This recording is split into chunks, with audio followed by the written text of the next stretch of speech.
প্ৰাণহীন জীৱন কটাই থকা অসমীয়াই কেৱল পৰম্পৰা আৰু ধৰ্মীয় ৰীতি-নীতিৰ বাবে উদযাপন কৰিছে এই দুৰ্গা পূজা।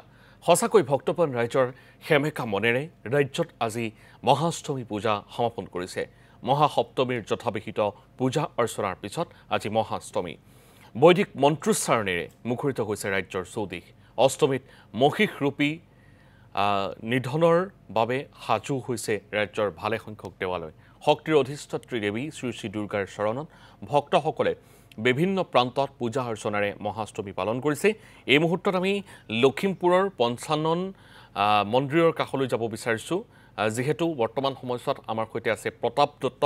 প্ৰতাপ দত্ত, মই আপোনাৰ কাষলৈ আহিব বিচাৰিছোঁ, যিহেতু এয়া পূজাৰ পৰিৱেশ। যদিও এইবাৰ প্ৰত্যেকৰে মনবোৰ জুবিন দাক হেৰুৱাৰ বাবে সেমেকা, তথাপিও আধ্যাত্মিক পৰম্পৰাসমূহ বৰ্তমানো অব্যাহত আছে যিহেতু, গতিকে সামগ্ৰিকভাৱে আপোনাৰ জৰিয়তে পৰিৱেশটো দেখুৱাবলৈ অনুৰোধ জনাইছোঁ। হয় সমীৰণ, আপোনাৰ লগতে পোনপ্ৰথমে প্ৰতিদিন টাইমৰ প্ৰতিগৰাকী দৰ্শকলৈ মহা অষ্টমীৰ আন্তৰিক শুভেচ্ছা জ্ঞাপন কৰিছোঁ। এই মুহূৰ্তত আমি উপস্থিত আছোঁ লখিমপুৰ জিলাৰ এখনি অন্যতম শক্তিপীঠ পঞ্চানন দেৱালয়ত, আৰু মোৰ সহযোগীক পোনে পোনে এটা সামগ্ৰিক পৰিৱেশটো দেখাবৰ বাবে অনুৰোধ জনাইছোঁ। মহা অষ্টমী উপলক্ষে পুৱাৰ ভাগতে এনেদৰে অগণন ভিৰ পৰিলক্ষিত হৈছে। দেৱীমাৰ শ্ৰীচৰণত আশীষ ল'বৰ বাবে লখিমপুৰ জিলাৰ ভিন্ন প্ৰান্তৰ পৰা এনেদৰে ৰাইজ ওলাই অহা পৰিলক্ষিত হৈছে, আৰু পুৱাই এনেদৰে দেৱীমাৰ চৰণত আশীষ ল'বৰ বাবে আশীষ লৈছে। আৰু কিছু সময়ৰ পাছতে এই ঐতিহাসিক যিখন দেৱালয় আছে, এই দেৱালয়খনত বলি বিধানৰ ব্যৱস্থা আছে, ইয়াতো বলি বিধান দিয়া হ'ব।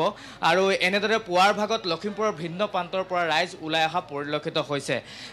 মই দেখুৱাই আছোঁ লখিমপুৰৰ পঞ্চানন দেৱালয়ৰ পৰা ইয়াৰ সামগ্ৰিক পৰিৱেশ।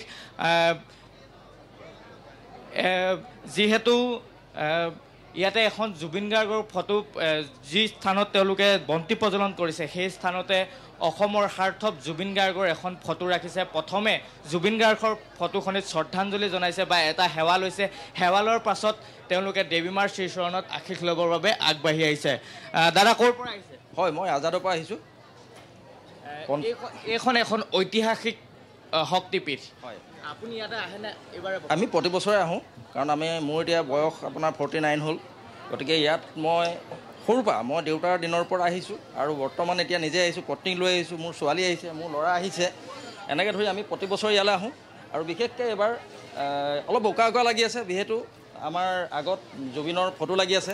গতিকে জুবিনদাৰ ফটো লাগি থকাৰ কাৰণে আমাৰ মনবিলাক ইমান শান্ত নহয়, আজি আমি ভাল লাগি থকা নাই। তথাপিও আহিছোঁ, পূজাৰ উদ্দেশ্যে আহিছোঁ। মনতে চাকি এগছ আগবঢ়াইছোঁ, বিশেষ কাৰণতে, এইটো ক'ব নোৱাৰি। পূজাৰ তেখেতক জনাইছোঁ আৰু সেই মৰ্মে আহিছোঁ। তথাপিও ভাল লগা নাই, উকা লাগি আছে। বিশেষকৈ জুবিন গাৰ্গ নাই, জুবিন গাৰ্গে ন্যায় পাব লাগে। এইখিনিয়ে আমাৰ এই পূজাৰ মণ্ডত আমাৰ এইখিনিয়ে তেওঁৰ প্ৰতি উচৰ্গা।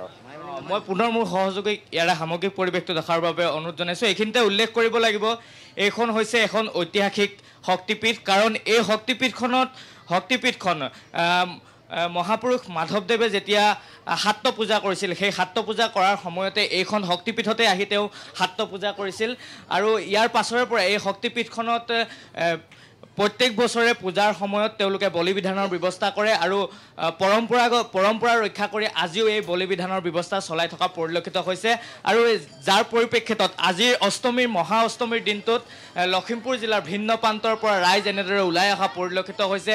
দেৱীমাৰ শ্ৰীচৰণত আশীষ ল'বৰ বাবে তেওঁলোকে এনেদৰে পুৱাৰ পৰা ওলাই অহা পৰিলক্ষিত হৈছে। দাদা, মোৰ বাহাদুৰ চুকত ঘৰ। এইখন এখন ঐতিহাসিক শক্তিপীঠ। এইবাৰ আহিছেনে? আগৰ পৰাই আহে? আগৰ পৰা মই আহোঁ, জন্মৰ পৰা। পুনৰ মোৰ সহযোগীক ইয়াৰ সামগ্ৰিক পৰিৱেশটো দেখাবৰ বাবে অনুৰোধ জনাইছোঁ। তেওঁলোকে এনেদৰে চাকি বন্তি লৈ এনেদৰে দেৱীমাৰ শ্ৰীচৰণত আশীষ ল'বৰ বাবে পুৱাই অহা পৰিলক্ষিত হৈছে। এইখনেই হৈছে এখন ঐতিহাসিক শক্তিপীঠ, যিখন শক্তিপীঠত এতিয়াও পৰম্পৰা অনুসৰি চলি আছে বলি বিধান। আৰু এই মুহূৰ্তত আপোনাক ধন্যবাদ জনাইছোঁ। এয়া হৈছে লখিমপুৰৰ পৰিৱেশ।